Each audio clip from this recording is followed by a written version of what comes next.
Puji nama Tuhan. Amin. Tiba saatnya kita mau mendengarkan firman Tuhan. Haleluya. Mari kita siapkan hati kita. Kita mau memberikan yang terbaik buat Tuhan. Glory, haleluya. Tuhan, Engkau Allah yang sempurna.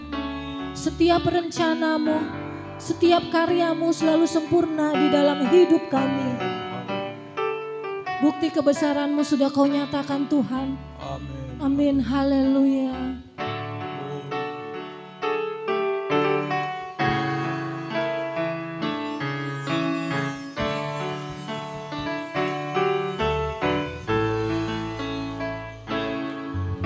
Hidupku menggenapi firman-Mu, tanda mukjizat sertai tiap langkahku. Amin. Kau bersamaku di dalam-Mu, jadi bukti kebesaran. Saya undang kita semua bangkit berdiri. Amin, haleluya. Tuhan, Kau sempurna. Oh, haleluya. Dalam rencana-Mu dan karya-Mu, ku serahkan hidupku, murnikan dengan roh. Oh, katakan Tuhan, Kau sempurna. Tuhan, Kau sempurna. Dalam rencana-Mu dan karya-Mu, ku serahkan hidupku, murnikan dengan roh-Mu. Hidupku menggenapi firman-Mu. Amin, haleluya. Tanda mukjizat sertai tiap langkah. Katakan Kau bersamaku Tuhan. Kau bersamaku di dalam, jadi bukti. Katakan sekali lagi, Tuhan Kau sempurna. Haleluya.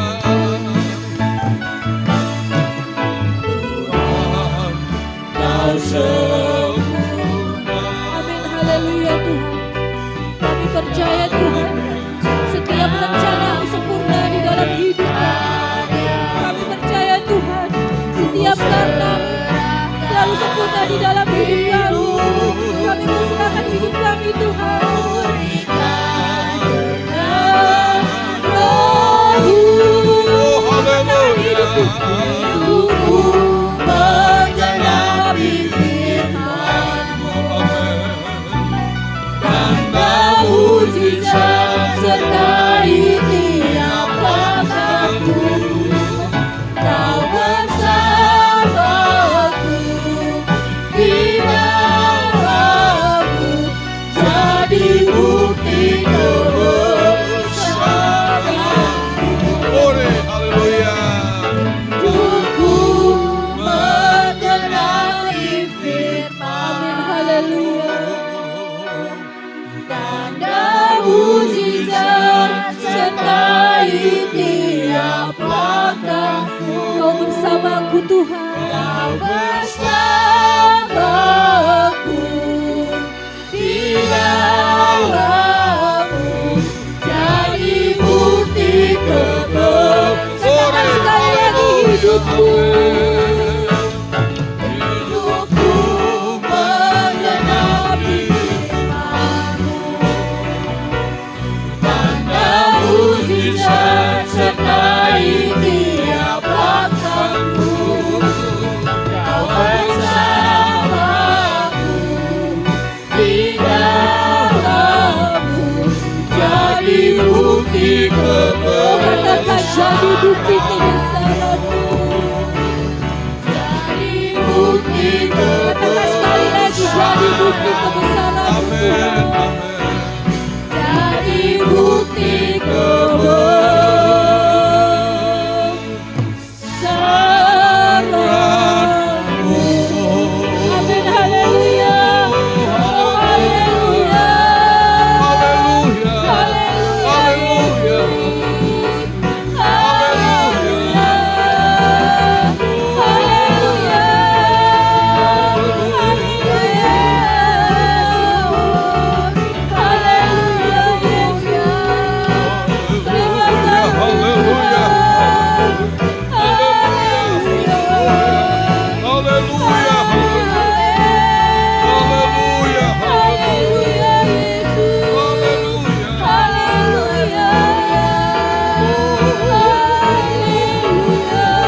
Untuk doa firman Tuhan nanti Ibu Ani yang pimpin dalam doa. Haleluya. Kita nyanyikan lagu refnya saja. Amin.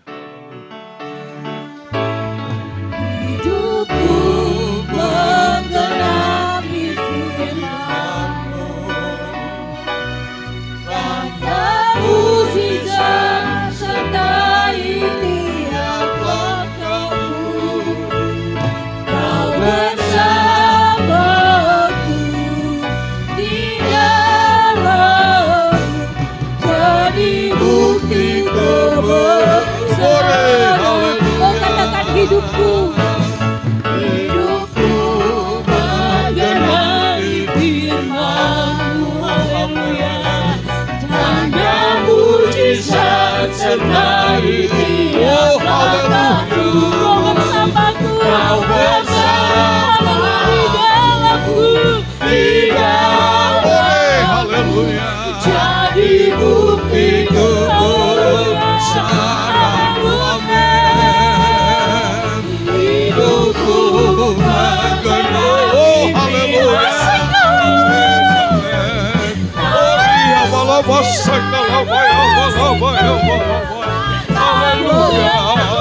Kau bersamaku di dalamku, jadi bukti kebesaran-Mu. Jadi bukti kebesaran-Mu. Jadi bukti kebesaran-Mu. Amin. Haleluya Yesus. Haleluya Yesus. Haleluya. Haleluya. Haleluya. Haleluya. Haleluya.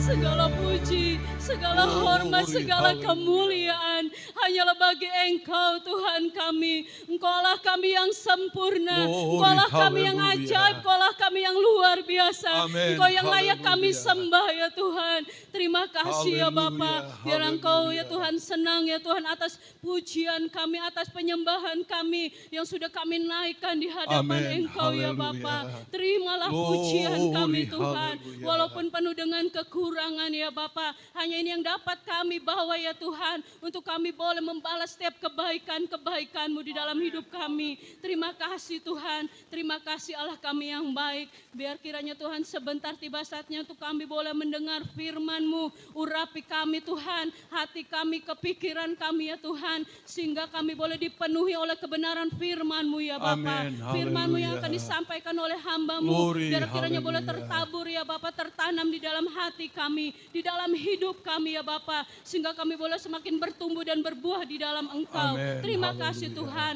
urapi hamba-Mu, urapi firman-Mu, biar kiranya Tuhan, oh ya Tuhan, Kau tolong hamba-Mu, berikan hikmat daripada Amin. Engkau ya Bapa, Haleluya. sehingga kami boleh mengerti setiap isi firman-Mu yang akan kami dengar. Segala pekerjaan jahat kuasa iblis itu coba mengganggu kami ya Tuhan, saat kami hancur patahkan di dalam nama Yesus. Kami boleh Haleluya. bebas mendengar kebenaran firman-Mu. Kami sambut dalam nama Haleluya. Yesus. Haleluya. Amin.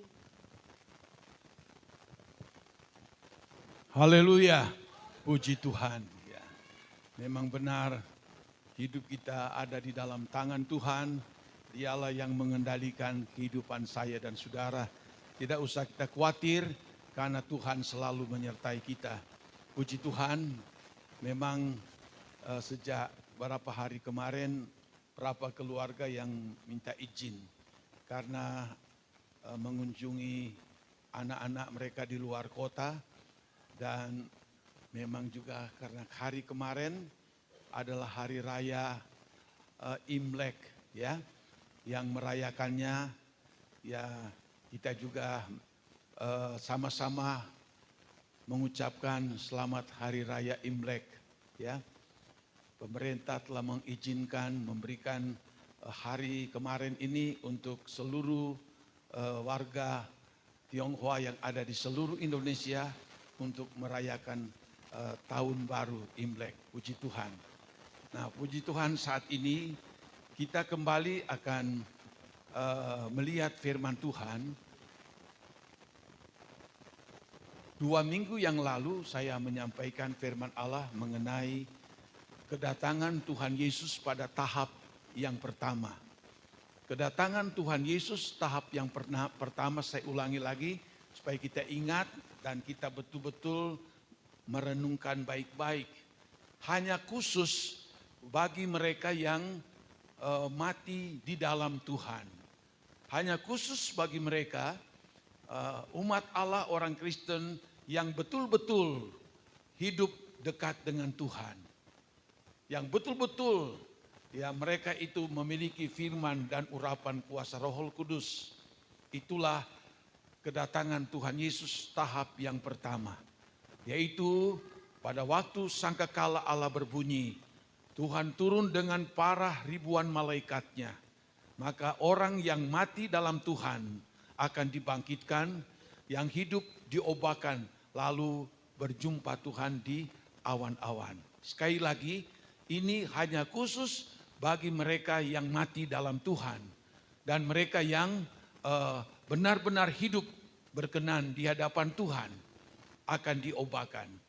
Lalu minggu kemarin kita juga sudah ikuti mengenai kedatangan Tuhan tahap yang kedua, di mana betul-betul dia menginjaki bumi ini.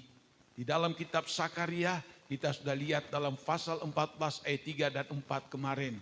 Kakinya akan berpijak di Bukit Zaitun. Itu kedatangan Tuhan pada kali yang kedua, yaitu datang untuk menghukum, membinasakan, dan menghancurkan segala perbuatan jahat yang dilakukan oleh antikris dan nabi palsu. Maka dia datang, tahap yang kedua ini kita sudah ikuti kemarin, dengan murka Allah yang begitu besar. Dan mereka semua akan dibunuh oleh pedang yang keluar dari mulut daripada Allah. Dan antikris dan nabi palsu kita sudah ikuti kemarin di dalam Wahyu 19 ayatnya yang ke-19 dan 20. Maka ditangkaplah antikris yang telah menyesatkan begitu banyak orang termasuk orang Kristen. Dan juga nabi palsu yang mengajarkan ajaran-ajaran yang menyesatkan disertai dengan banyak tanda-tanda mujizat. Nah, kita sudah ikuti kemarin. Lalu ditangkaplah mereka, antikris dan nabi palsu. Lalu langsung dilemparkan ke dalam api neraka yang kekal. Itulah api neraka yang sesungguhnya, yang bukan hanya 1 juta tahun, tapi sampai selama-lamanya, Alkitab katakan. Nah, lalu kita lihat setelah peristiwa itu, tidak usah kita berdiri, tapi saya akan bacakan di dalam Wahyu pasal 20. Nah, kita lihat lebih dulu di dalam ayat 1 dan 2 dikatakan begini. Lalu aku melihat seorang malaikat turun dari sorga, memegang anak kunci jurang maut dan suatu rantai besar di tangannya. Ia menangkap naga, si ular tua itu, yaitu iblis dan setan. Dan ia mengikatnya 1000 tahun lamanya. Lalu melemparkannya ke dalam jurang maut dan menutup jurang maut itu dan memeteraikannya di atasnya. Supaya ia jangan lagi menyesatkan bangsa-bangsa. Sebelum berakhir masa 1000 tahun itu, kemudian daripada itu ia akan melepaskan untuk sedikit waktu lamanya. Ayat 1 dan ayat 3, di situ dikatakan ada seorang malaikat yang memegang kunci jurang maut. Atau dalam terjemahan lama, lubang yang tidak terduga dalamnya. Lalu dikatakan dalam ayat itu, maka ditangkaplah naga. Naga itu lalu dijuluki juga sebagai si ular tua. Lalu dijuluki juga yaitu iblis dan setan. Ya, ada 4 julukan yang disebutkan dalam ayat ini yang menunjukkan bahwa dia begitu sangat-sangat jahat. Sejak dia dijatuhkan oleh Allah di Taman Eden atau di sorga, maka dia begitu jahat dan terus melakukan kejahatan. Dan kita lihat dalam ayat ini, maka dia ditangkap. Ya. Lalu dilemparkan ke dalam jurang maut. Lalu dimeteraikanlah ini lubang atau jurang maut ini setelah dia dimasukkan ke dalamnya. Atau dia dikurung di dalam kegelapan. Tidak bisa keluar. Sebab sudah dimeterai dalam ayat yang kita baca ini. Yaitu ke dalam jurang maut dan menutup jurang maut itu dan memeteraikannya di atasnya. Bukan manusia yang memeteraikannya, Allah yang memeteraikannya. Nah, supaya jangan lagi dia menyesatkan bangsa-bangsa sebelum masa akhir 1000 tahun. Jadi kita baca di sini bahwa si ular tua ini, setan ini, iblis ini, si naga ini, dia akan dimasukkan ke dalam jurang maut selama 1000 tahun lamanya. Lalu dia ditutup di situ selama 1000 tahun. Nanti mendekati di mana Allah akan membuat perhitungan untuk melenyapkan bumi ini. Dia dilepaskan sedikit waktu saja. Lalu di situ dia akan dimusnahkan lalu sampai selama-lamanya. Nah, saya sentil pada hari Minggu kemarin, yaitu kita lihat dalam ayat 4. Lalu aku melihat takhta-takhta dan orang-orang yang duduk di atasnya. Kepada mereka diserahkan kuasa untuk menghakimi. Aku juga melihat jiwa-jiwa mereka yang telah dipenggal kepalanya karena kesaksian tentang Yesus dan karena firman Allah. Yang tidak menyembah binatang itu dan patungnya, dan yang tidak juga menerima tandanya pada dahi dan tangan mereka, dan mereka hidup kembali dan memerintah sebagai raja bersama-sama dengan Kristus untuk masa 1000 tahun. Nah, saya sentil hari Minggu kemarin bahwa orang-orang yang tertinggal ini, mereka itu akan berhadapan dengan antikris ini.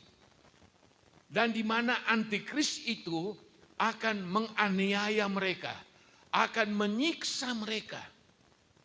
Saya beberapa kali mengikuti seminar tentang kitab Wahyu ini, lalu disebutkan di sini, jadi rupanya begitu banyak juga mereka yang setelah melihat waktu kedatangan Tuhan Yesus tahap yang pertama, mungkin saudara mereka, mungkin istri mereka, mungkin suami mereka, tetangga mereka, mereka lihat atau mereka dipisahkan dari mereka, sehingga membuat mereka itu sadar. Ternyata apa yang ditulis di dalam Alkitab ternyata itu benar. Dan mereka berniat dan bertekad apapun yang terjadi. Apapun yang akan diperlakukan oleh antikris kepada kami, silakan. Mereka akan bertahan meskipun dianiaya begitu luar biasa. Sebab di dalam ayat ini dikatakan, aku melihat jiwa-jiwa mereka yang telah dipenggal kepalanya karena kesaksian tentang Yesus dan karena firman Allah. Mereka tetap bertahan. Mereka itu tetap membuat Yesus sebagai Tuhan, menyembah Tuhan di atas segala-galanya. Lalu disebutkan dalam ayat ini, Dan mereka juga tidak menyembah binatang itu dan patungnya. Ini antikris. Mereka diancam, dianiaya, disiksa. Kamu harus sembah ini binatang antikris. Sebab di dalam Wahyu 13, antikris ini menuntut semua manusia di bumi akan menyembah dia. Kalau tidak, dia aniaya, bahkan dia bunuh. Nah, ini sebagian orang Kristen ini, mereka rela dibunuh. Mereka rela dianiaya. Dikatakan mereka pun tidak mau menyembah binatang itu atau menyembah si antikris itu.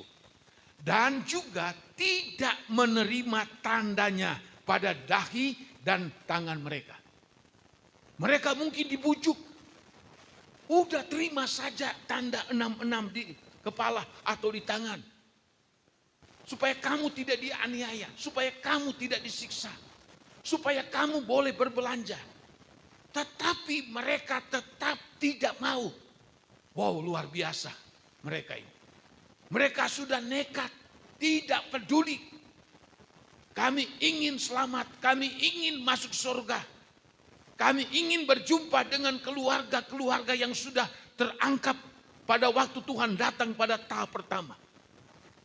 Mereka tidak mau dicap tanda 66. Kemarin ini saya dikirimi, atau Ibu Rohan dikirimi dengan cap tanda 66. Ini sudah umum sekarang di mana-mana.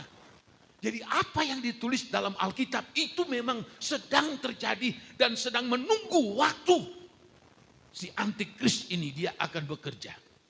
Dan hebatnya mereka tidak mau menerima tanda yang ada pada dahi mereka dan tangan mereka.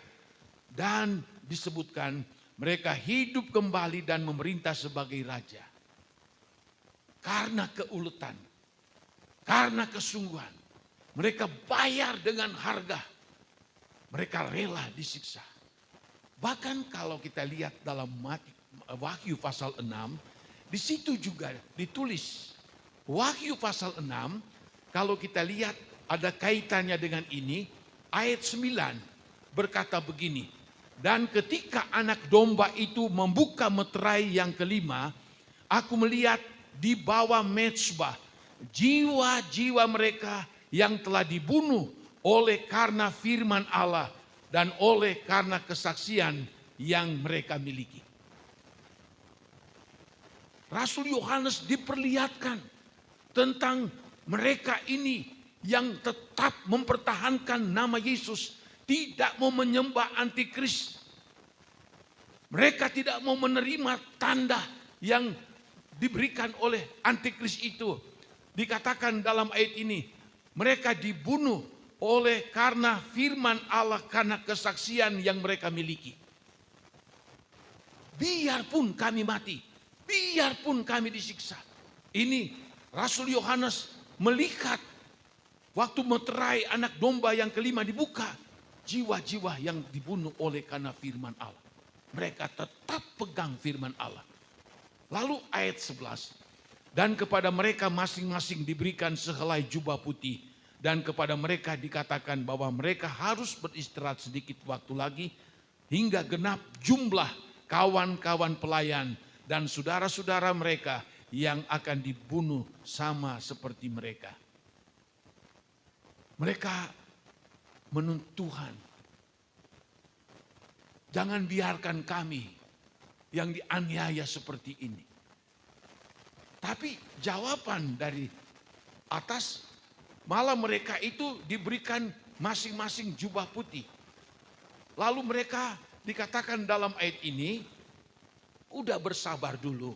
Ya, sampai dikatakan di sini kawan-kawan,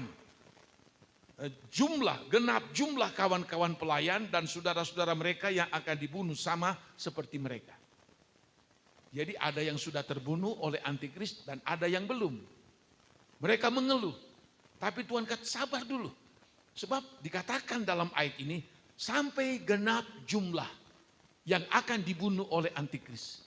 Berarti ada jumlah yang telah ditetapkan. Ada jumlah yang sudah ditentukan.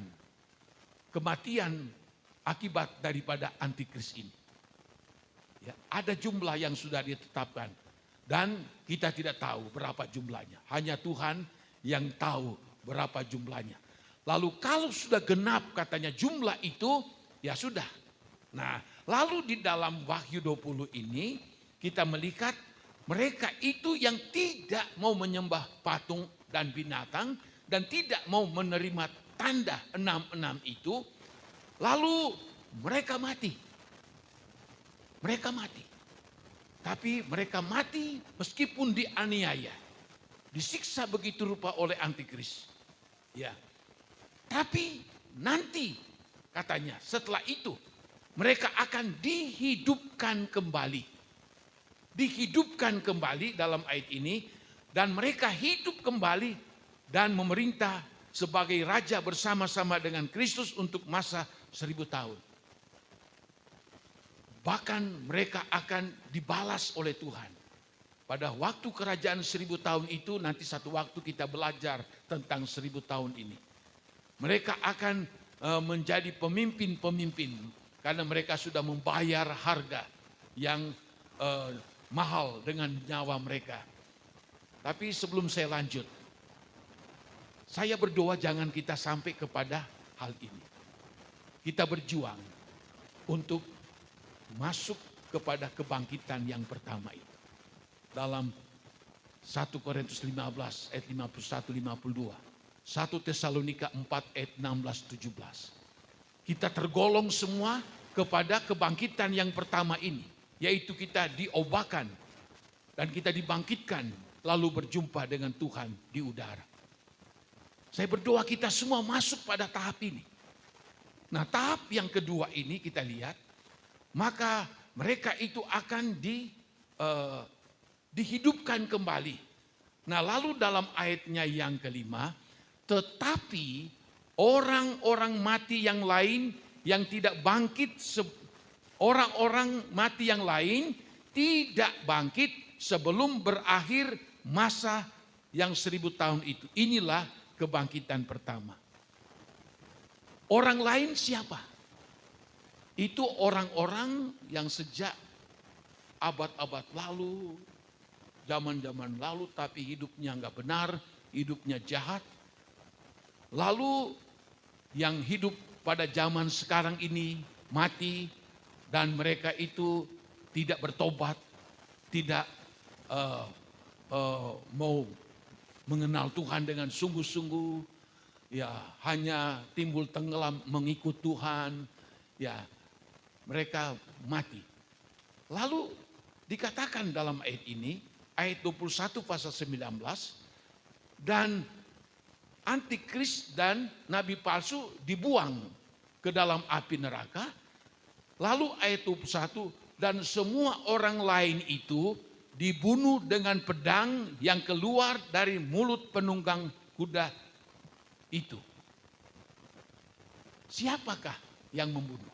2 Tesalonika 2. Tuhan membunuh dengan nafasnya. Kalau di dalam ayat ini, Tuhan akan membunuh dengan pedang yang keluar dari mulut Allah sendiri. Mereka semua mati. Tapi mereka tidak dibangkitkan.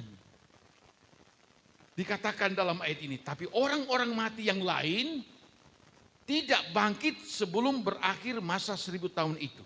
Itulah kebangkitan pertama. Ayat 6, berbahagialah dan kuduslah ia yang mendapat bagian dalam kebangkitan pertama itu. Kematian yang kedua tidak berkuasa lagi atas mereka, tetapi mereka akan menjadi imam-imam Allah dan Kristus, dan mereka akan memerintah sebagai raja bersama-sama dengan dia 1000 tahun lamanya. Nah, dikatakan dalam ayat ini, berbahagialah ia dan kuduslah ia yang mendapat bagian dalam kebangkitan pertama. Saya ulangi, siapakah yang masuk dalam kebangkitan yang pertama itu? Yang Alkitab katakan berbahagialah dan kuduslah ia yang mendapat bagian dalam kebangkitan pertama. Nah itu tadi. Di dalam 1 Korintus 15 ayat 51-52. Tesalonika 4 ayat 16 dan 17. Mereka dibangkitkan. Siapa mereka? Itulah mereka yang mati dalam Tuhan. Siapa mereka? Mereka yang hidup benar di dalam Tuhan diobahkan. Lalu mereka dibawa berjumpa dengan Tuhan di awan-awan. Jadi orang yang berdosa dan orang yang mati pada waktu zaman antikris ini belum dibangkitkan. Nanti menunggu waktu akan dibangkitkan. Nah, itu sebabnya ayat 6, berbahagialah dan kuduslah ia yang mendapat bagian dalam kebangkitan pertama itu. Berbahagialah ia dan kuduslah ia.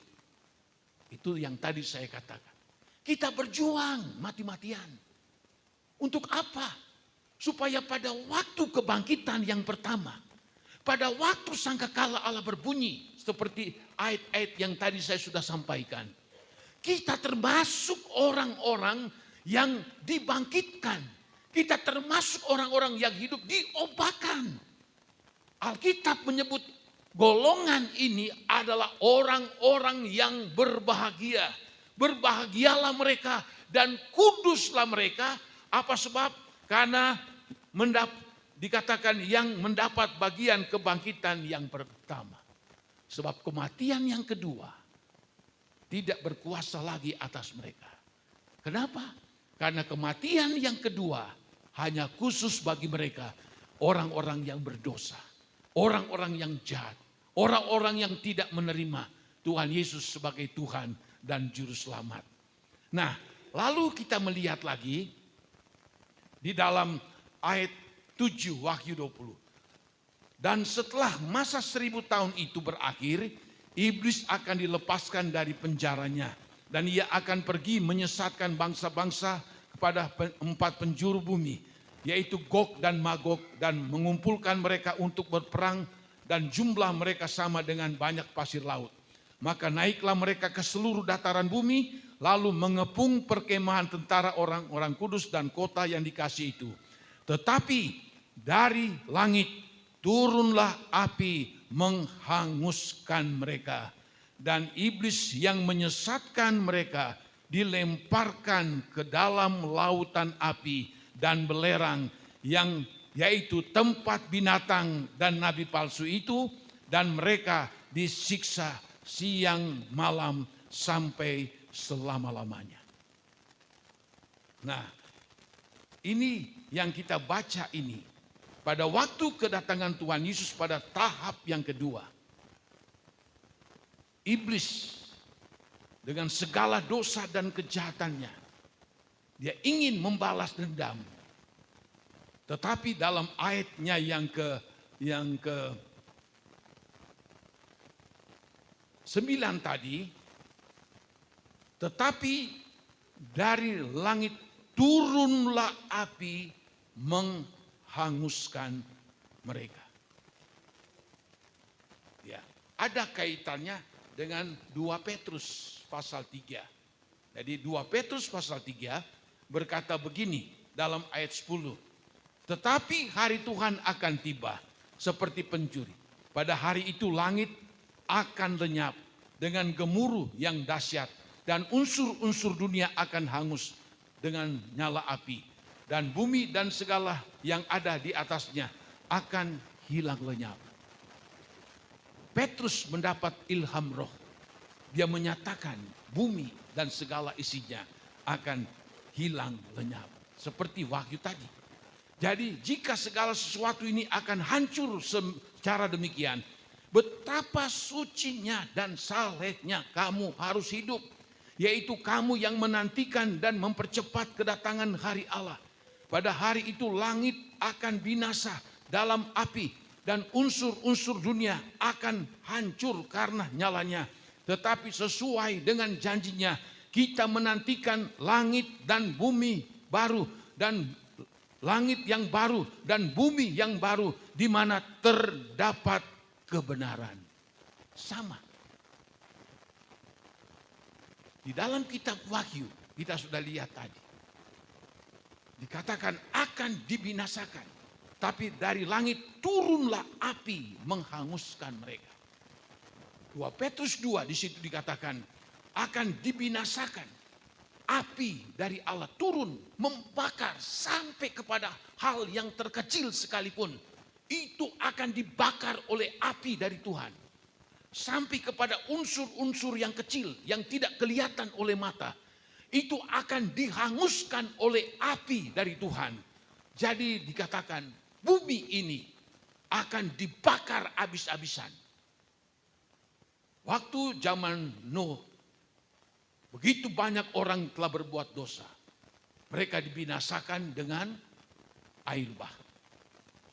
Tetapi untuk kedatangan Tuhan kali yang kedua, orang-orang jahat ini tidak lagi dibinasakan oleh air bah, tapi api yang turun dari Allah sendiri. Membakar mereka semua. Maka itu diingatkan oleh Rasul Petrus bagi saya dan saudara. Kita ini yang sedang menanti kedatangan Tuhan Yesus pada kali yang kedua. Ya, dikatakan bahwa sesuai janjinya kita menantikan langit yang baru dan bumi yang baru di mana terdapat kebenaran. Sebab itu saudara-saudaraku yang kekasih, sambil menantikan semuanya itu, kamu harus berusaha supaya kamu kedapatan tak bercacat dan tak bernoda di hadapannya dalam perdamaian dengan Dia. Anggaplah kesabaran Tuhan kita sebagai kesempatan bagimu untuk beroleh selamat. Seperti juga Paulus, saudara kita yang kekasih, telah menulis kepadamu menurut hikmat yang dikaruniakan kepadanya. Suratan daripada Petrus mengingatkan kita, mumpung Tuhan belum datang, mumpung harinya itu belum tiba, kita harus berusaha hidup benar. Kita harus berusaha untuk hidup saleh dan tidak bercacat di hadapan Tuhan. Nah, seperti dalam Wahyu pasalnya yang ke-20 ini dikatakan, naiklah mereka ke seluruh dataran bumi, mengepung perkemahan tentara orang kudus dan kota dikasih. Tetapi dari langit turunlah api menghanguskan mereka. Begitu murka Allah yang begitu besar, menghanguskan mereka semuanya. Dan iblis yang menyesatkan mereka dilemparkan ke dalam lautan api dan belerang. Wahyu 19 ayatnya yang ke-20, maka antikris binatang itu dan nabi palsu ditangkap, langsung dilemparkan ke dalam api neraka. Lautan api yang menyala-nyala oleh belerang, ayat 20, Wahyu 19. Dan Wahyu 20 ayat 10, si iblis, si ular itu, dan si setan itu, si naga itu, dia itu dilemparkan ke dalam lautan api dan belerang. Yaitu tempat binatang dan nabi palsu itu. Mereka ketemu di situ. Bukan reuni, tapi mereka bertemu dalam penyiksaan, aniaya yang tidak akan habis-habisnya. Dan mereka disiksa siang malam sampai selama-lamanya. Saya ulangi lagi. Antikristus dan nabi palsu yang menyesatkan begitu banyak orang. Lalu iblis, setan, ular tua itu, naga, dilemparkan ke dalam api neraka yang sama. Lalu dikatakan mereka disiksa siang malam sampai selama-lamanya. Lalu siapa lagi? Nanti kita lihat. Alkitab sudah menulis. Nabi palsu, saya ulangi lagi. Antikris dilemparkan lebih dulu. Lalu menyusul kemudian si setan, iblis, naga itu. Dia dilemparkan setelah itu. Lalu siapa lagi yang akan dilemparkan di situ? Nah, ini kita akan lihat. Di dalam Wahyu 20 ayat 11. Lalu aku melihat suatu takhta putih yang besar. Dan dia, siapakah dia? Itulah Tuhan Yesus Kristus. Yang duduk di atasnya. Dari hadapannya lah lenyaplah bumi dan langit dan tidak ditemukan lagi tempatnya. Waktu takhta putih yang begitu besar dikatakan, diperlihatkan oleh Rasul Yohanes ini, Lalu siapa yang duduk di takhta putih yang besar itu, ia itulah hakim yang adil. Itulah hakim Yesus Kristus, Tuhan dan Juru Selamat saya dan saudara-saudara. Lalu disebutkan dalam ayat ini, dari hadapannya lah lenyaplah bumi dan langit dan tidak ditemukan lagi tempatnya. Suratan Petrus juga mengatakan bumi akan lenyap. Dan klimaksnya waktu Tuhan Yesus sebagai hakim yang tunggal, hakim yang adil, dia duduk di atas takhta putih yang besar. Waktu dia duduk di atas takhta putih yang besar, maka sekejap itu, maka dikatakan dalam ayat ini, bumi dan langit tidak ditemukan lagi di tempatnya. Lenyaplah. Lenyap. Tidak ada lagi. Bumi di mana manusia hidup di dalamnya. Lalu mereka berbuat dosa dan segala kejahatannya. Bumi yang dibanggakan oleh orang berdosa dan orang jahat ini. Mereka sudah mengumpulkan begitu banyak mungkin kekayaan, akan lenyap, tidak akan berbekas lagi. Waktu Yesus sebagai hakim yang adil duduk di takhta putih yang besar. Pada saat dia duduk dalam takhta putih yang besar, serentak, maka langit dan bumi lenyap. Dan ada beberapa ayat juga mengatakan seperti itu. Nah, ayat 12. Dan aku melihat orang-orang mati besar dan kecil berdiri di depan takhta itu. Lalu dibuka semua kitab dan dibuka juga sebuah kitab lain, yaitu kitab kehidupan. Dan orang-orang mati dihakimi menurut perbuatan mereka berdasarkan apa yang tertulis dalam kitab-kitab itu. Rasul Yohanes diperlihatkan, dia melihat orang-orang mati besar kecil. Siapa mereka? Ini orang-orang jahat, orang-orang berdosa. Ini pengikut-pengikut antikris. Mereka satu saat mereka akan dihidupkan sementara. Ya, dikatakan dalam ayat ini. Dia melihat orang-orang mati besar dan kecil berdiri di depan takhta itu.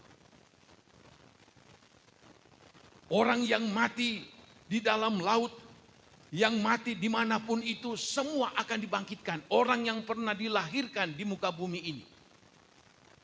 Dan mereka semua itu yang hidup benar, yang tidak benar, yang jahat, berbuat dosa dan berbuat kejahatan. Berdiri di depan takhta. Oleh kodrat ilahi, oleh kuasa ilahi. Mereka itu dihidupkan dulu. Itu yang disebut kebangkitan kedua. Kebangkitan yang pertama membawa hidup kekal. Tapi kebangkitan orang-orang berdosa ini, itu membawa maut sampai selama-lamanya. Lalu disebutkan dalam ayat ini, lalu menghadap takhta. Menghadap takhta Allah. Tidak bisa tidak, semua dikatakan dalam ayat ini. Orang yang besar atau yang kecil. Mereka berdiri di hadapan takhta. Lalu dibuka semua kitab. Dan dibuka juga kitab lain. Jadi ada kitab kehidupan. Ada kitab yang menulis tentang saya dan saudara perbuatan-perbuatan baik. Atau ada kitab yang disebut kitab kehidupan.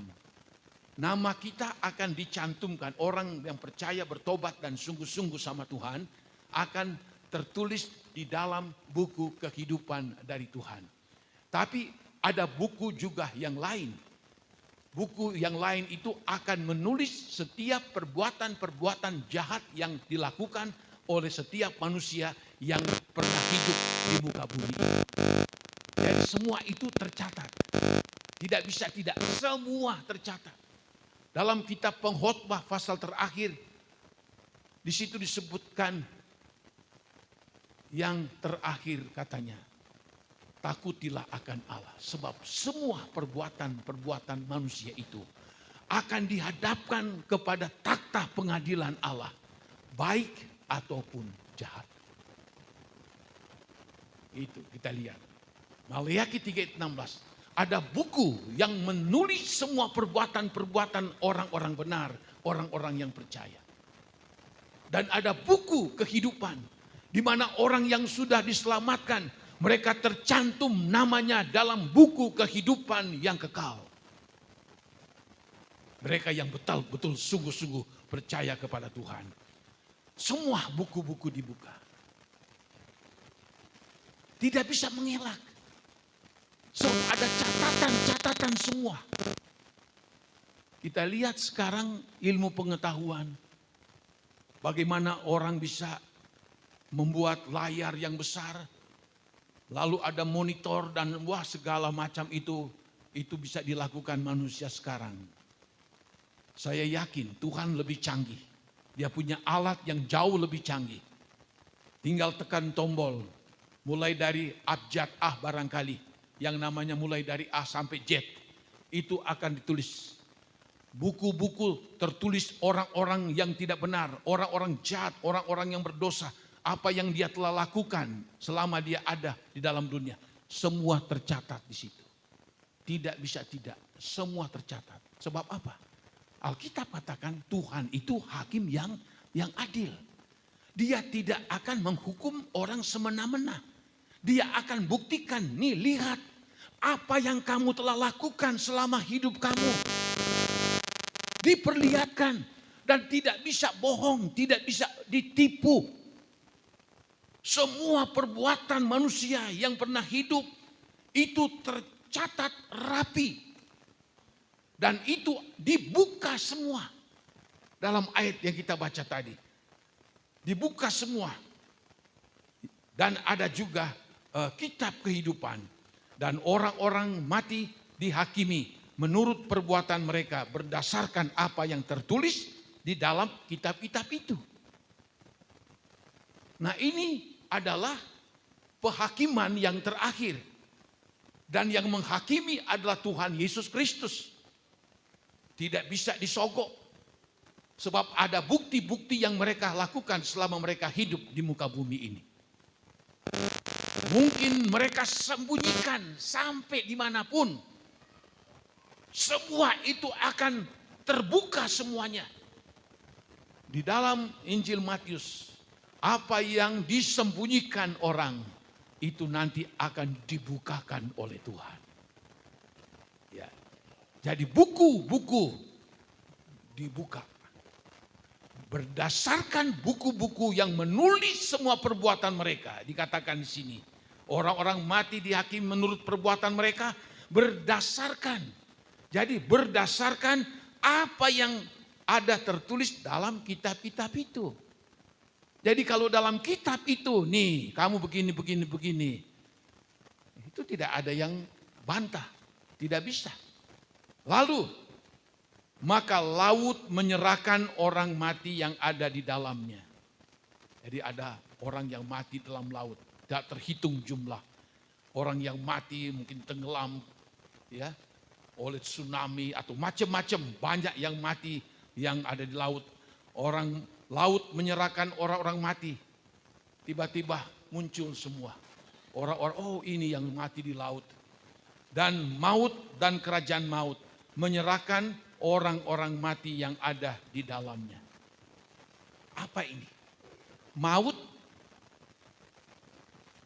dan kerajaan maut menyerahkan orang-orang mati. Jadi di dalam Alkitab, kalau orang berdosa itu mati, dia tidak langsung neraka. Dia itu dibawa dalam Lukas 16 itu Hades seperti orang kaya. Di dalam Lukas 16 dengan Lazarus yang miskin.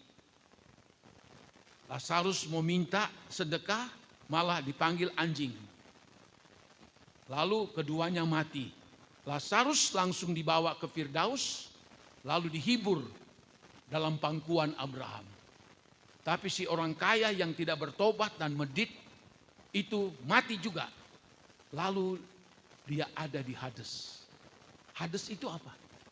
Tempat penyimpanan orang-orang berdosa yang mati disimpan di situ. Jadi orang-orang berdosa, orang-orang jahat tidak langsung di neraka, disimpan dulu.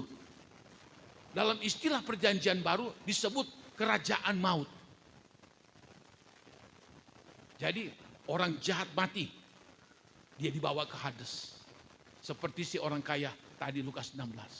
Siapapun dia yang mati, dia akan ditampung di dalam kerajaan maut itu. Nanti saat terakhir dalam ayat ini dikatakan, dan maut dan kerajaan maut menyerahkan orang-orang mati yang ada di dalamnya. Dan mereka dihakimi masing-masing menurut perbuatannya. Mereka dibangkitkan untuk dihakimi. Ya. Jadi orang-orang yang ada di Hades, mereka dihidupkan sementara, lalu mereka itu akan dihakimi.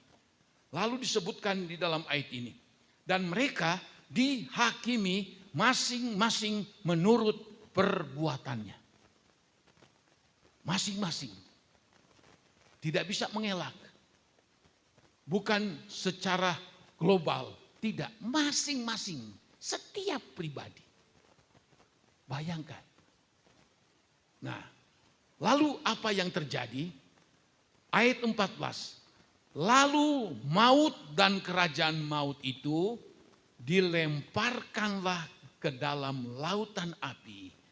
Itulah kematian yang kedua, lautan api.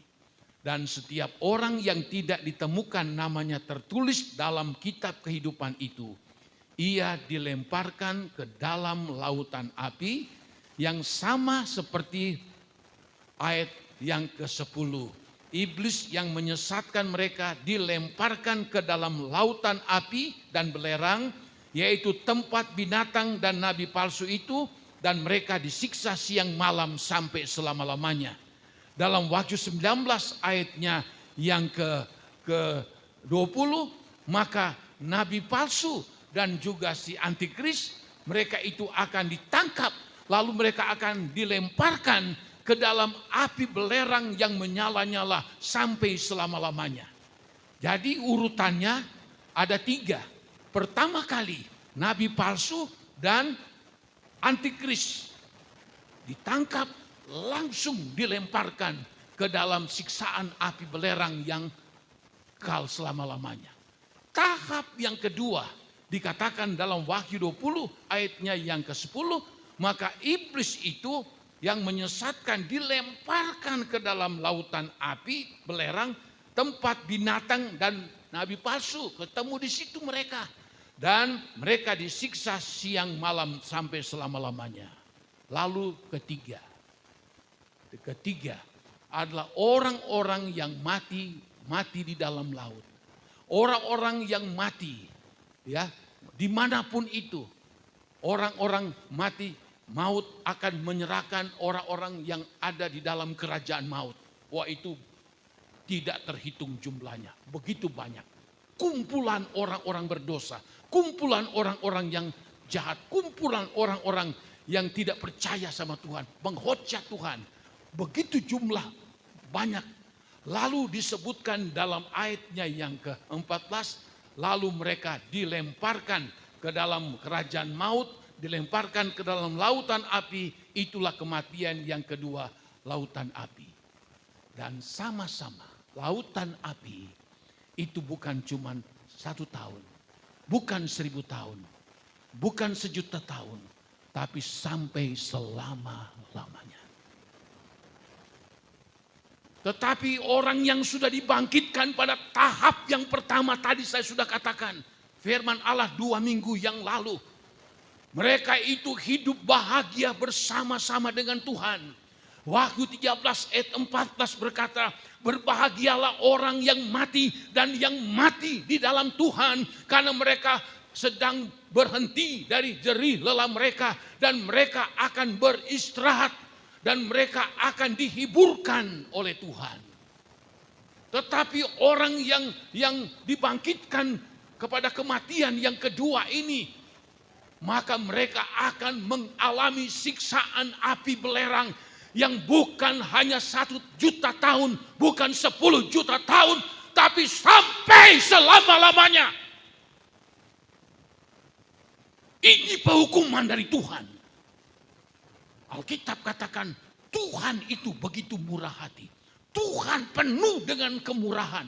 Alkitab katakan penuh dengan kebaikan. Tetapi Tuhan juga adalah Allah yang murka kepada orang-orang yang tidak mau bertobat.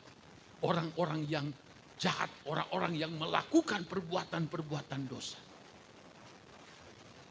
Jadi kita lihat saudara-saudara, apa yang dibanggakan manusia di muka bumi ini. Mendapatkan kekayaan dengan memakai jasa daripada dukun, memakai jasa daripada paranormal, memakai jasa daripada iblis. Mungkin mereka kaya raya. Banyak yang seperti itu. Mereka mungkin menjadi seorang yang terhebat di dunia ini atas jasa yang mereka dapatkan dari paranormal. Mereka dapatkan dari dukun dan lain-lain sebagainya. Dengan latar belakang itu semua adalah perbuatan ajaib dari iblis. Tapi kita sudah lihat akhir hidup daripada siapa? Si antikris dan nabi palsu. Akhir hidup daripada si iblis ular tua, setan, naga itu berakhir di dalam kengerian. Mereka akan hidup. Jadi mereka itu dihidupkan bukan tubuh yang baru. Khotbah 2 minggu lalu, orang percaya sungguh-sungguh dibangkitkan lalu mendapat tubuh yang baru yang namanya tubuh kemuliaan. Tubuh yang indah seperti Tuhan. Tetapi orang jahat, orang yang mati di dalam dosa dan kejahatan kita sudah ikut tadi. Mereka akan dihidupkan, mendapatkan tubuh yang seperti ini. Bila mana kena api sedikit sakit, apalagi akan dilemparkan ke dalam api belerang yang menyala-nyala sampai selama-lamanya. Bisa kita bayangkan, saudara. Akhir si penipu-penipu ini, nabi-nabi palsu, antikris yang mengadakan banyak mujizat, setan ular tua, iblis, berakhir semua di dalam api neraka yang menyala-nyala dengan api belerang. Kita mau pilih yang mana? Saya bersyukur saudara, sudah ditulis jauh-jauh hari di dalam Alkitab tentang apa yang akan terjadi di kemudian hari. Supaya kita bisa sadar, kita bisa berpikir, merenungkan. Kalau kita masih hidup sampai saat ini, itu adalah kesempatan yang sangat baik untuk kita. Seperti dalam 2 Petrus pasal 3 tadi. Oleh sebab kita akan mendapatkan langit baru dan bumi yang baru. Kamu harus hidup benar, hidup saleh. Kita akan mendapatkan suatu tempat yang indah, yang mulia, yang indah. Kamu harus hidup benar-benar di dalam Tuhan. Sebetulnya kita orang yang sangat-sangat berbahagia. Sangat-sangat berbahagia. Karena janji Allah ini untuk kita orang benar, itu luar biasa sekali. Ujung-ujungnya ada di dalam kerajaan sorga. Tapi orang-orang berdosa, orang-orang jahat, sehebat apapun mereka selama di dunia, mungkin sekaya apapun mereka ada di dalam dunia, pejabat setinggi apapun selama di dunia, buat apa? Tapi ujung-ujungnya mereka itu ada di dalam api neraka yang kekal sampai selama-lamanya. Ingat, saya ulangi lagi. Pertama, yang akan dimasukkan ke dalam api yang bernyala-nyala itu, antikris dan penyesat nabi palsu itu. Kedua, si ular tua yang juga menyesatkan banyak orang, dilemparkan ke dalam api yang sama. Dan yang ketiga tadi, manusia, orang-orang yang pernah hidup di dunia namun tidak mau bertobat. Hidup mereka itu menyakiti Tuhan. Hidup mereka itu bertolak belakang dengan firman Allah. Hidup mereka melawan Tuhan, tidak hormat sama Tuhan, tidak sungguh-sungguh. Mereka akan menerima. Dan kita sudah lihat dalam Wahyu 20 ayat 11 dan seterusnya. Semua dibangkitkan. Orang-orang jahat semua ini dibangkitkan semua. Yang sudah di dalam laut dibangkitkan. Yang sudah mati berapa ratus tahun lalu dibangkitkan, ribuan tahun dibangkitkan semua. Mereka semua ada di dalam kerajaan maut. Lalu kerajaan maut itu orang-orang yang sudah lama sekali mati. Tapi mereka itu orang yang jahat, orang yang berdosa. Mereka itu akan dihidupkan menghadap takhta putih yang besar. Lalu mereka dihakimi. Kitab-kitab semua dibukakan. Lalu di dalam ayat yang ke-15 di situ dikatakan begini. Saya ulangi ayat 14. Lalu maut dan kerajaan maut itu dilemparkanlah ke dalam lautan api. Itulah kematian yang kedua, lautan api. Ayat yang ke-15. Dan setiap orang yang tidak ditemukan namanya tertulis dalam kitab kehidupan itu dilemparkan ke dalam lautan api. Orang yang tidak ditemukan namanya tertulis dalam buku kehidupan. Jadi diteliti baik-baik. Sebab Tuhan juga tahu. Barangkali mereka punya nama ada tertulis terselip barangkali. Coba cari. Ayat terakhir, setiap orang yang tidak ditemukan namanya tertulis dalam buku kehidupan.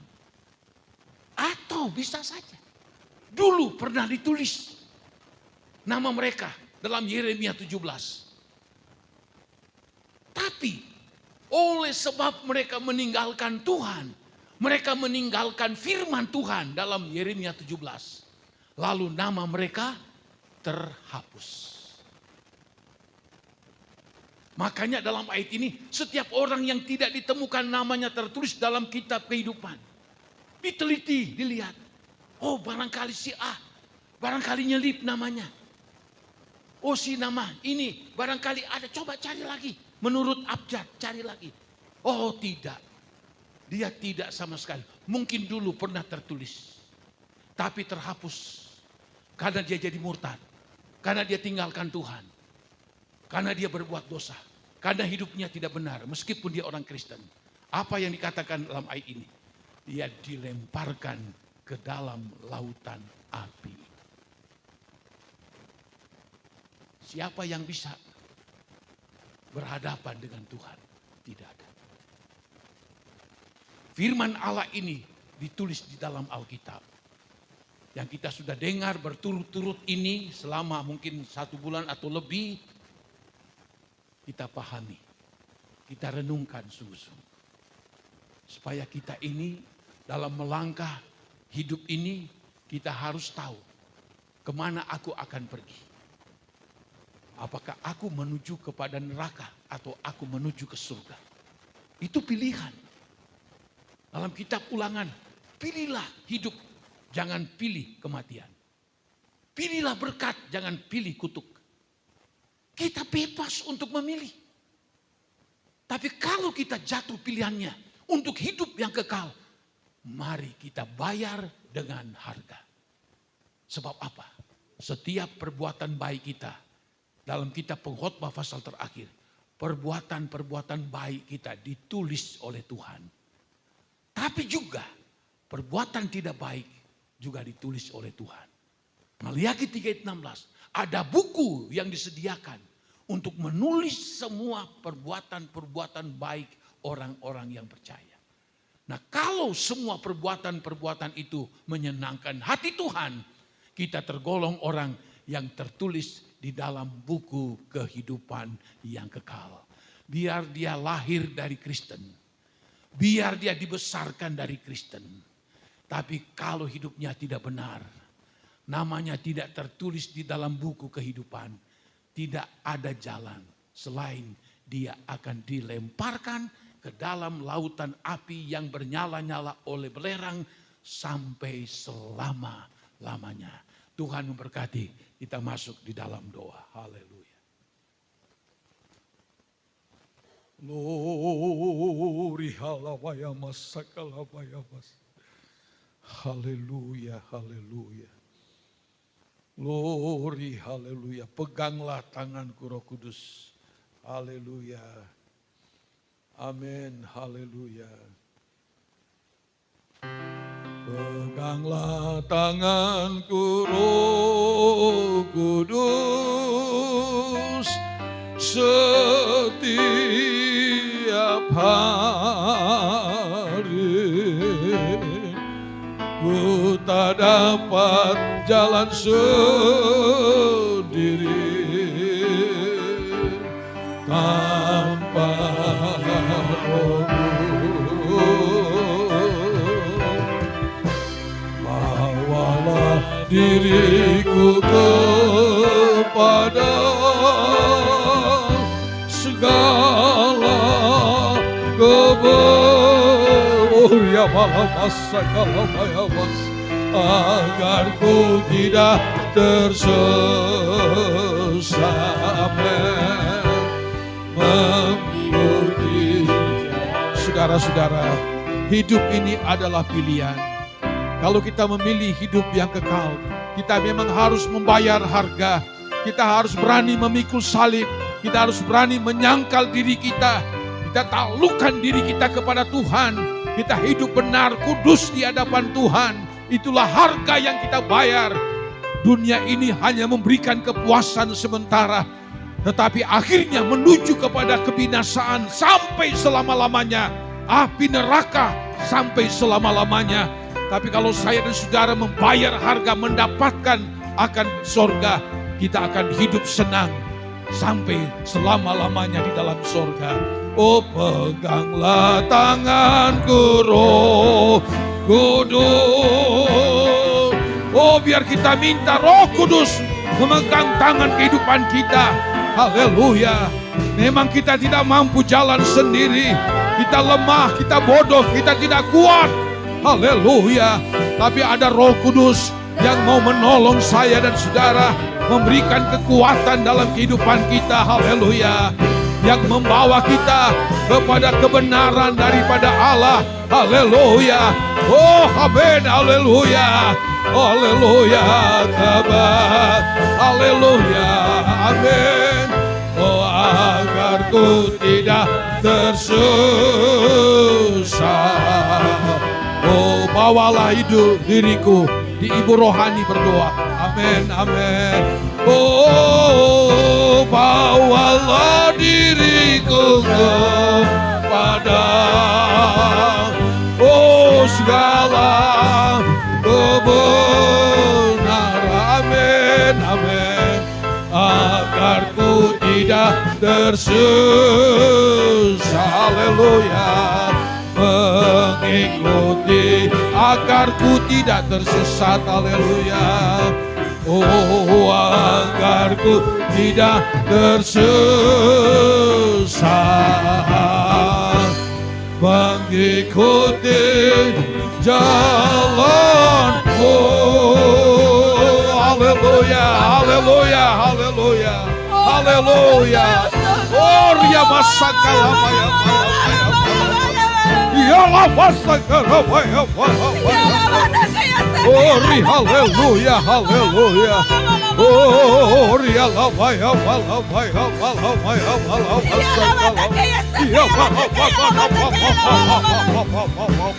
ya mama. Oh, haleluya, masakala maya maya mas. Haleluya, haleluya, haleluya. Oh, haleluya, haleluya. Haleluya. Oh, terima kasih apa ya. Oh, haleluya, haleluya. Oh, haleluya, haleluya. Terima kasih Tuhan. Haleluya. Terima kasih atas firman-Mu Tuhan. Haleluya, haleluya. Kami boleh diingatkan ya Tuhan untuk melihat kebenaran firman-Mu. Jangan sampai Tuhan, kami ya Tuhan tidak dibangkitkan kebangkitan pertama ya Tuhan. Ialah mata kala sakala malam. Biar kami mau dibangkitkan kebangkitan pertama masuk di dalam kerajaan surga. Tetapi kebangkitan kedua mengerikan sekali ya Tuhan. Jangan sampai kedapatan kami semua ya Tuhan, bapak-bapak, ibu-ibu, kaum muda, remaja, selamatkan kami semua. Anak mantu, cucu-cucu kami ya Tuhan, saudara saudara, famili kami dibangkitkan kebangkitan pertama ya Tuhan. Dijauhkan kebangkitan kedua, kami akan masuk di dalam kebinasaan ya Bapa. Amin. Oleh sebab itu meteraikan firman-Mu untuk kami lebih sungguh-sungguh lagi ya Tuhan mengiring Engkau. Supaya kami boleh dibangkitkan kebangkitan yang pertama. Amin. Haleluya. Terima kasih Tuhan, meteraikan firman-Mu. Ampuni dosa dan salah, kekurangan, kelemahan, kebodohan kami. Banyak masalah dan tantangan di dalam kehidupan kami. Roh Kudus mampukan kami, kuatkan kami. Untuk kami sampai di garis finish kami. Yaitu Haleluya. masuk di dalam kerajaan-Mu. Ampuni dosa dan salah kami, meteraikan firman-Mu. Dalam nama Yesus kami sudah berdoa mengucap syukur. Haleluya. Amin.